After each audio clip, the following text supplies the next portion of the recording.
Hello everyone, कैसे हैं आप सब। आई होप आप सभी अच्छे होंगे। तो आज की इस वीडियो में हम रियल एनालिसिस का लेक्चर नंबर 11 करने वाले हैं, जिसमें हम एक थ्योरम का प्रूफ करेंगे। थ्योरम क्या है हमारे पास, let f1 be a sequence of real valued functions. f1 हमारे पास कोई भी सीक्वेंस दे रखा है रियल वैल्यूड फंक्शंस का, ठीक है। डिफाइन किस पर है, defined on a closed end bounded interval a, b। हमारे पास क्लोज्ड और बाउंडेड इंटरवल है a, b, इस पर हमारे पास जो सीक्वेंस है वो डिफाइंड हो रहा है, ठीक है। And let fn be R integrable, जो हमारे पास कोई भी एक फंक्शन जो हम सीक्वेंस लेके चल रहे हैं उसमें जो fn है वो हमारे पास आर इंटीग्रेबल है for n equals to 1 2 3 dot dot, हमारे पास आर इंटीग्रेबल फंक्शन हो गया है, ठीक है। If fn converges uniformly to the function f, अब हमारे पास जो सीक्वेंस है अगर वो यूनिफॉर्मली कन्वर्स कर रहा है किसी फंक्शन f पर on closed interval a, b पर, तो हम क्या कह सकते हैं कि जो f है वो r इंटीग्रेबल होगा, ठीक है। f हमारे पास r इंटीग्रेबल होगा। देखो fn हमारे पास ऑलरेडी r इंटीग्रेबल है, f1 कन्वर्स कर रहा है f पे, तो और हमें प्रूव करना है कि f हमारे पास r इंटीग्रेबल होगा। And integration of a to b fx into dx equals to क्या होगा, limit n tends to infinity a से b fn x into dx, ये हमें प्रूव करना है। मतलब हमें यहाँ पे दो चीज़ प्रूव करनी है, f एक तो r इंटीग्रेबल है और एक ही वाला स्टेटमेंट हमें प्रूव करना है, ठीक है। तो हम इसके प्रूफ पर चलते हैं। प्रूफ में क्या करा है, let epsilon greater than 0 be given. हमारे पास कोई भी एप्सिलॉन में जो ग्रेटर देन 0 हमें दे रखा है, ठीक है। अब हमें क्या दे रखा है कि जो fn है वो कन्वर्स कर रहा है uniformly to f on closed interval a, b। तो since fn tends to f on a, b, so there exist an integer m such that n is greater than equals to m। यहाँ पे हमने क्या condition लगाई थी, हमने Cauchy's general principle of uniform convergence लगाया है, क्योंकि fn हमारे पास f पे यूनिफॉर्मली कन्वर्स कर रहा है, तो वहाँ पे कोई भी integer m, positive integer m exist कर रहा होगा किस तरह से कि जो n है वो ग्रेटर देन इक्वल्स टू का m से, ठीक है। और जो हमारे पास x है वो किस में बिलोंग कर रहा है, इस close and bounded interval a, b में बिलोंग कर रहा है, ठीक है। तो हम क्या कह सकते हैं, जब हमारे पास n is greater than equals to m है, Cauchy's general principle of uniform convergence के अकॉर्डिंग क्या कह सकते हैं कि mod of fnx minus fx हमारे पास लेसन होगा एप्सिलॉन के, ठीक है। हमारे पास लेसन होगा एप्सिलॉन के अकॉर्डिंग टू उस प्रिंसिपल के, ठीक है। बट हमें अपने थ्योरम्स के अकॉर्डिंग हमें एप्सिलॉन के साथ कुछ टर्म लेके चलनी पड़ती है जब हम अपने थ्योरम प्रूव करते हैं। फॉर एग्जांपल अगर दो इक्वेशन ऐड होने वाली होती है बाद में, तो हम एप्सिलॉन बाई 2 लेकर चलते हैं। तो इसी तरह से इस थ्योरम के लिए हम क्या लेकर चलेंगे कि ये लेसन होगा epsilon upon 3b minus a, ठीक है। ये हमने मान लिया इक्वेशन नंबर 1, ठीक है। अब इससे हम क्या कह सकते हैं, देखो n हमारे पास greater than equals to m है, मतलब m हमारे पास छोटा है, तो हम सेम चीज n के लिए भी अप्लाई कर सकते हैं। तो this implies mod of fmx minus fs हमारे पास लेसन हो जाएगा epsilon upon 3b minus a। अब देखो यहाँ पे हमारे पास मॉड आ रहा है, तो मॉड में हमारे पास क्या होता है, मॉड में हम क्या कर सकते हैं, हम एक बार ये जो टर्म है उसे पॉजिटिव में ले सकते हैं और एक बार इस टर्म को हम नेगेटिव में लेकर चल सकते हैं, ठीक है। अगर हम पहले पॉजिटिव में लेते हैं तो हमारे पास क्या हो जाएगा, पॉजिटिव में हमारे पास ये भी पॉजिटिव होगा और ये हमारे पास नेगेटिव में ऐसे ही रहेगा, क्योंकि हमारे पास पूरी की पूरी टर्म मॉड से निकलकर ऐसी आ जाती है पॉजिटिव में, ठीक है। तो हमारे पास fmx तो ऐसे आ गया। अब अगर इसे हम ऐसे ही लेकर चलते हैं, मतलब इस तरह से लेकर चलते हैं, fmx minus fx is less than epsilon upon 3b minus a लेकर चलते हैं, तो हम क्या कर सकते हैं कि fmx हमारे पास एज इट रहा, fx को हम इधर राइट हैंड साइड में लेकर जा सकते हैं, तो वो प्लस का हो जाएगा, ठीक है। और इसे हम प्लस का इधर लेके हम माइनस में आ सकते हैं, लेफ्ट हैंड साइड में आ सकते हैं, तो यहाँ पे नेगेटिव का हो जाएगा। तो हमने यहाँ पर ऐसे लिख दिया है fmx minus epsilon upon 3b minus a is less then fx x आ गया है, ठीक है। अब हमने इसे एक बार पॉजिटिव में लेता है, अगर हम इस बार नेगेटिव में लेंगे तो हमारे पास क्या कंडीशन हो जाएगी, ये हमारे पास नेगेटिव में हो जाएगा और ये हमारे पास पॉजिटिव में हो जाएगा, is less than epsilon upon 3b minus a हो जाएगा, ठीक है। अब fx को तो हम इधर की साइड ही रखते हैं, इधर fmx नेगेटिव का इधर लेके जाएंगे हम पॉजिटिव का हो जाएगा, तो पॉजिटिव वाली टर्म हम यहाँ पे लिख सकते हैं fmx plus epsilon upon 3b minus a हो जाएगा, ठीक है। fx हमारे पास लेफ्ट में चल रहा है, यहाँ पे लेफ्ट में ऑलरेडी लिखा हुआ है, ठीक है। इसे हमने क्वेश्चन नंबर 2 मान लिया। अब हमें क्या दे रखा है, since fm is r integrable, हमारे क्वेश्चन के अकॉर्डिंग जो हमारे पास fn है वो r इंटीग्रेबल है for every value of n equals to 1 2 3, ठीक है। तो हमारे पास fm भी r इंटीग्रेबल होगा क्योंकि n हमारे पास greater than equals to m है, मतलब m n से छोटा ही होने वाला है, तो हमारे पास fm भी r इंटीग्रेबल होगा, ठीक है। So there exist a partition p such that, तो वहाँ पे अगर जब हमारे पास fm r इंटीग्रेबल है तो वहाँ पे हमारे पास एक पार्टीशन p एग्जिस्ट कर रहा होगा, किस तरह से कि p इक्वल्स टू क्या होगा, x0 x1 x2 dot dot xn तक होगा, जिसमें x0 हमारे पास a के इक्वल होगा और xn हमारे पास b के इक्वल होगा, ठीक है। ये पार्टीशन तो बनाना हम आपको आता होगा, ठीक है।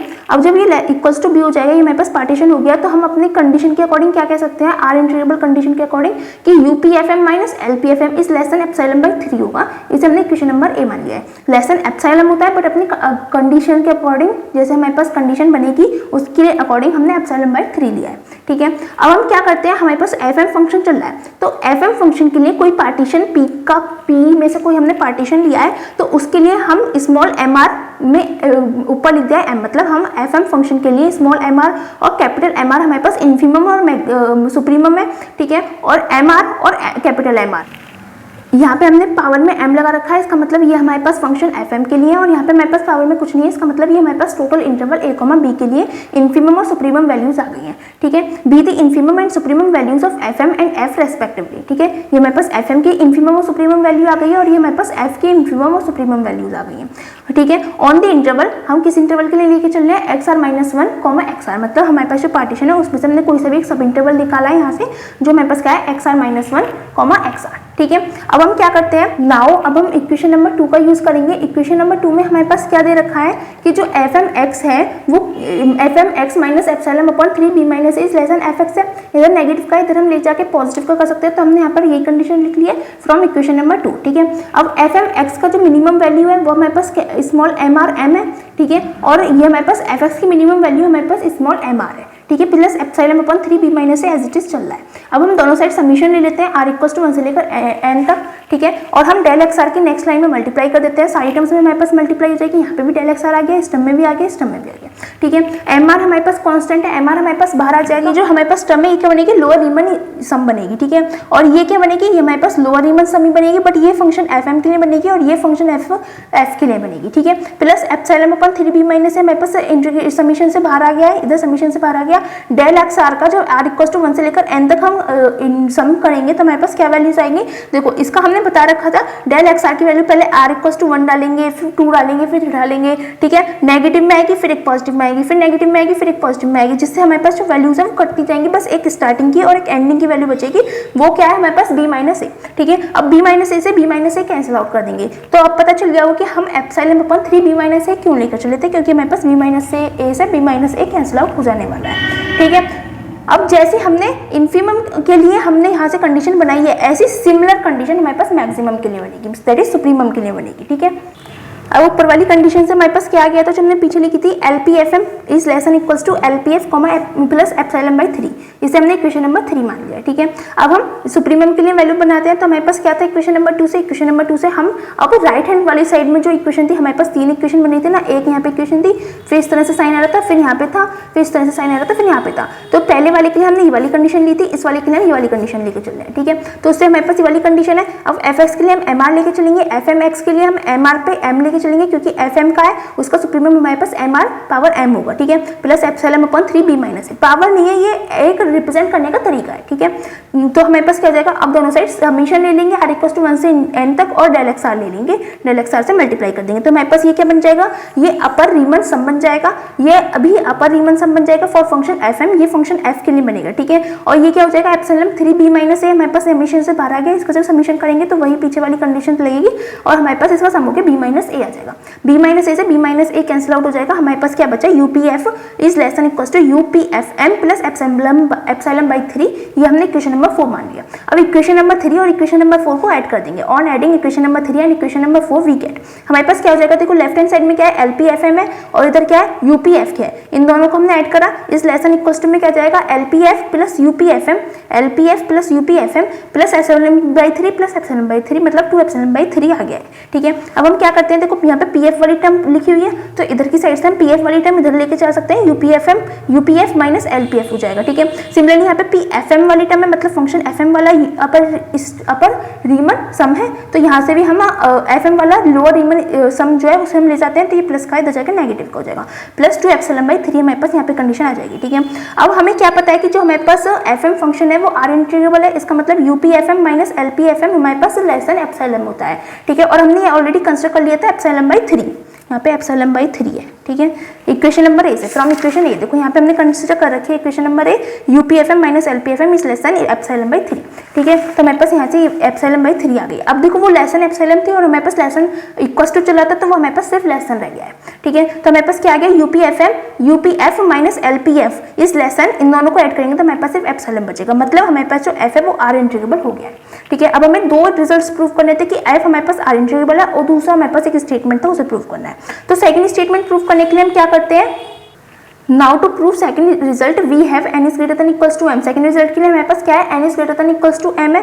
सो हम क्या कह सकते हैं कि मॉड ऑफ इंटीग्रेशन a से b f n dx minus integration a से b f इंटू dx हमारे पास किसके इक्वल होगा, हम यहाँ से dx और इंटीग्रेशन को कॉमन आउट ले लें, f n माइनस f बच जाएगा बस ब्रैकेट के अंदर, पूरे पे मॉड हमारा चले रहा है, वो लेस देन इक्वल्स टू होगा किसके, यहाँ पे देखो हम हमारा जो मॉड है वो पूरे इंटीग्रेशन पे, इंटीग्रेशन हमेशा पॉजिटिव होता है तो हम अंदर के फंक्शन पे हमारे पास इंटीग्रेशन लगा सकते हैं, ठीक है। और एफ एन माइनस एफ हमारे पास क्या है, एफ एन माइनस एफ हमारे पास क्या है, epsilon upon 3b minus a जो हमने अभी पीछे कंस्ट्रक्ट कर रखा था, ठीक है। और हमारे पास क्या बचा, इंटीग्रेशन a से b dx, ठीक है, ये हमारे पास इक्वेशन नंबर 1 से आ गया है। अब इसका जब हम इंटीग्रेशन करेंगे तो हमारे पास क्या आ जाएगा, b माइनस a आ जाएगा, b माइनस a से b माइनस a कैंसिल, तो ये इक्वल्स टू एप्सिलॉन बाई 3 आ गया। मतलब ये जो पूरी कंडीशन है वो लेस देन एप्सिलॉन बाई 3 आ गई है। इसका मतलब जो हमारे पास इंटीग्रेशन है a से b fx into dx is equals to क्या होगा, limit n tends to infinity a से b f n x into dx, ठीक है, क्योंकि हमारे पास ये less than equals to epsilon by 3 आ गया है, इसलिए हम ये वाली कंडीशन लिख सकते हैं। हेंस हमारे पास जो थ्योरम है प्रूफ हो गई है। आई होप आपको समझ में आ गई होगी हमने ये थ्योरम किस तरह से प्रूव करी है। अगर फिर भी आपको कोई डाउट रहता है तो आप हमसे कमेंट सेक्शन में पूछ सकते हैं। और अगर आपको हमारी वीडियोस अच्छी लग रही है तो प्लीज़ हमारी वीडियोस को लाइक कीजिएगा, अपने फ्रेंड्स के साथ शेयर कीजिएगा एंड हमारे चैनल को सब्सक्राइब कीजिएगा। Thanks for watching.